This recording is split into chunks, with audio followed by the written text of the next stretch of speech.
فاعبد الله مخلصا له الدين ألا لله الدين الخالص.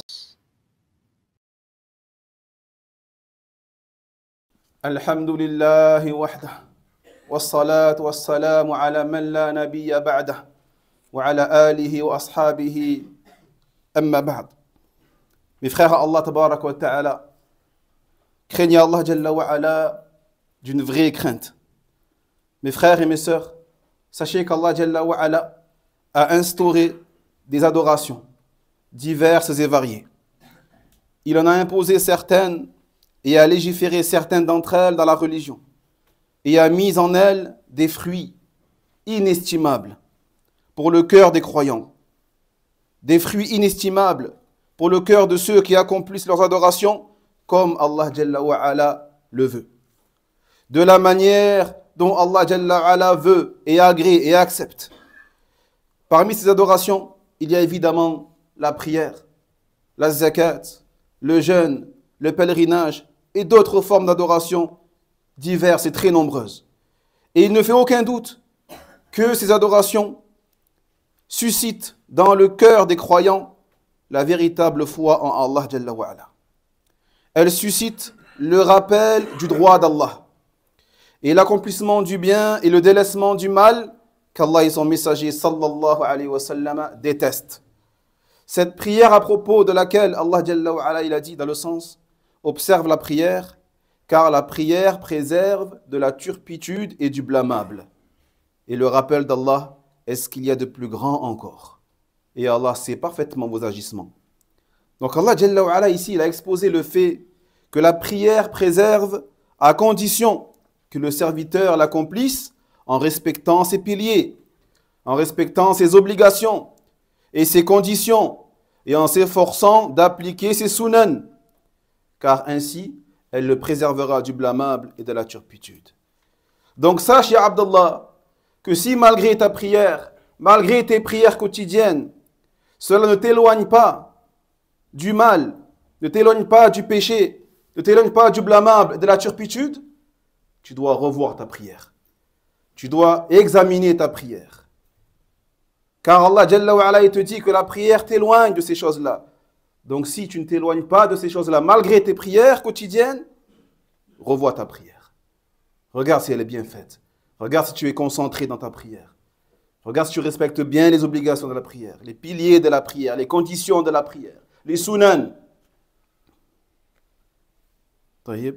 Puis Allah Jalla wa ala, il dit, dans le sens, et le rappel d'Allah, est-ce qu'il y a de plus grand encore?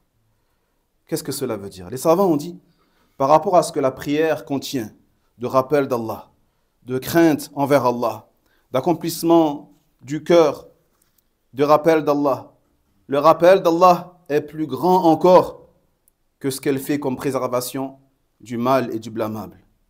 Car le rappel d'Allah dans cette prière est plus grand et plus important encore que cela. Le fait que tu te rappelles Allah, le fait que tu mentionnes Allah subhanahu wa ta'ala, c'est plus grand et plus important encore que le fait qu'Allah ait été éloigné du mal et de la turpitude. Le rappel d'Allah répand dans le cœur les lumières de la foi et de l'obéissance à Allah. Ce rappel fait que le serviteur est constamment avec son Seigneur. Dans le sens, Allah il dit, et accomplit la prière afin de me mentionner. Afin de me mentionner. Les savants ont dit, dans un des tafsirs, et accomplit la prière afin que tu en viennes à évoquer Allah et te rappeler Allah subhanahu wa ta'ala. Car la prière engendre donc la crainte d'Allah. La crainte d'Allah Jalla wa ala. Car les savants définissent la taqwa, la crainte, comme étant le rappel d'Allah. C'est quoi la taqwa? Le rappel d'Allah. Et que tu n'oublies pas Allah subhanahu wa ta'ala.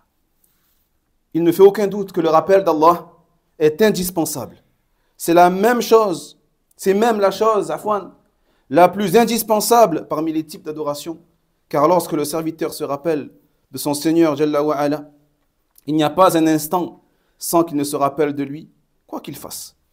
Allah est dans son cœur. Allah est dans sa tête. Toutes ses œuvres seront conformes à la sharia. Et ses œuvres seront en concordance avec le Coran et la Sunna. Ses œuvres seront pleines de crainte d'Allah et de sincérité vis-à-vis d'Allah. Et tu le verras se rapprocher du paradis par ses œuvres et s'éloigner de l'enfer de par ses œuvres. Et cela, car il fait partie de ceux qui se rappellent d'Allah constamment. Donc, parmi les nombreux bénéfices et les nombreux fruits des adorations, le fait qu'elles suscitent dans le cœur le rappel d'Allah subhanahu wa ta'ala. Le croyant ainsi aura toujours en lui le rappel d'Allah subhanahu wa ta'ala. Il sera, où qu'il soit, dans son cœur, dans la mosquée, dans la rue ou chez lui. Allah Jalla wa Ala est dans son cœur constamment, pour toujours, de celui qui croit réellement en Allah comme il se doit. Quant à celui qui a une foi faible, eh bien, ses adorations vont augmenter la foi. Ils vont augmenter sa foi. Donc si tu veux que ta foi, elle augmente, augmente tes adorations, augmente tes prières, augmente tes bonnes actions, et ainsi ta foi, elle augmentera. Et ainsi augmentera ton lien avec ton Seigneur, ton rappel d'Allah et du droit d'Allah sur lui au niveau des actes de ton argent, que tu sois résident ou voyageur. Ces adorations doivent occuper nos vies, doivent remplir nos vies. Rappelons-nous donc d'Allah, honorons donc ses droits sur nous et emplissons nos cœurs de son rappel, de son amour, physiquement et dans notre croyance. Il aime les reconnaissants et Allah Jalla wa Ala, il aime ceux qui se rappellent de lui. Et il a interdit et mis en garde contre l'insouciance, al-ghafla, sur toutes ses formes, car l'insouciance est une maladie grave qui envahit le cœur et fait qu'il ne capte plus la lumière et qu'il ne capte plus la foi en Allah subhanahu wa ta'ala. As'alullah jalla wa ala yaj'alana min al-muraqibina lillahi haqqan wa da'iman al-mutabi'ina li shar'ihi sidqa. أسأل الله جل وعلا أن يجعل جميع ما نعمل من عبادات مثمرة كما شرع وكما أحب إنه ولي ذلك والقادر عليه. ربنا آتنا في الدنيا حسنة وفي الآخرة حسنة وقنا عذاب النار. اللهم صل على محمد وعلى آل محمد كما صليت على إبراهيم وعلى آل إبراهيم إنك حميد مجيد. اللهم بارك على محمد وعلى آل محمد كما باركت على إبراهيم وعلى آل إبراهيم إنك حميد مجيد. وآخر دعوانا أن الحمد لله رب العالمين. وينجي الله الذين اتقوا بمفازتهم لا يمسهم السوء ولا هم يحزنون.